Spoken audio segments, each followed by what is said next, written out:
Mga karagdagang pulis sa Baratillo at sentro ng kalakalan sa Dagupan City ipinatupad ng PNP ngayong holiday season. Narito ang report. Sa pagsisimula ng holiday season, nagsimula na rin mag-deploy ng mga karagdagang pulis sa mga itinuturing na places of convergence sa Dagupan City. Kabilang dito ang Baratillo at sentro ng kalakalan sa syudad. Kapansin-pansin kasi ang pagdagsa ng mga namimili sa lugar na nagmumula pa sa iba't ibang mga bayan, gaya ni Aling Mirna na mula sa Lingayen. Sa Baratillo sa Dagupan City pa namimili ng mga panregalo ngayong nalalapit na Kapaskuhan. Malaking bagay daw na may mga nag-iikot na pulis sa Baratillo. Para walang gulo.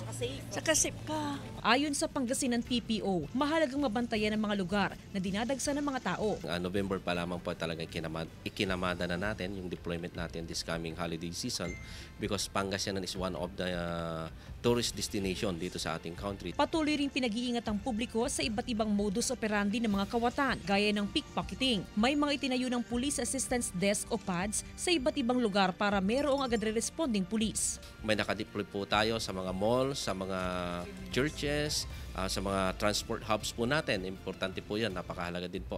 Kasama si Daryl Peralta, Jasmine Gabriel Galban, One North Central Luzon.